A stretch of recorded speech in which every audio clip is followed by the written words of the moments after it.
You're planning to buy an instant meal. How much water do you add and what do you do once it's added?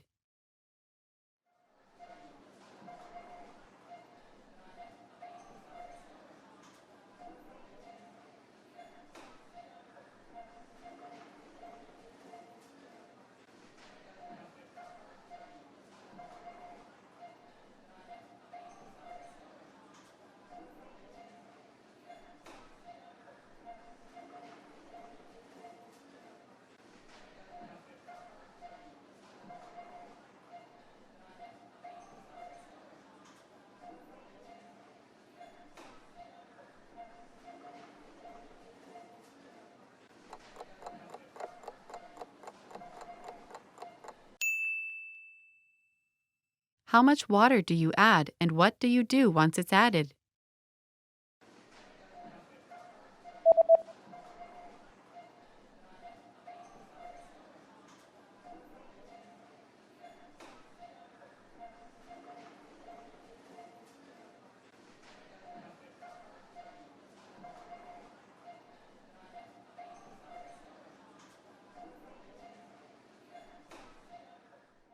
You add 100 milliliters of boiling water. Wait 3 to 5 minutes, then stir the contents. Lägg till 100 milliliter kokande vatten. Vänta 3 till 5 minuter. Rör sedan om innehållet.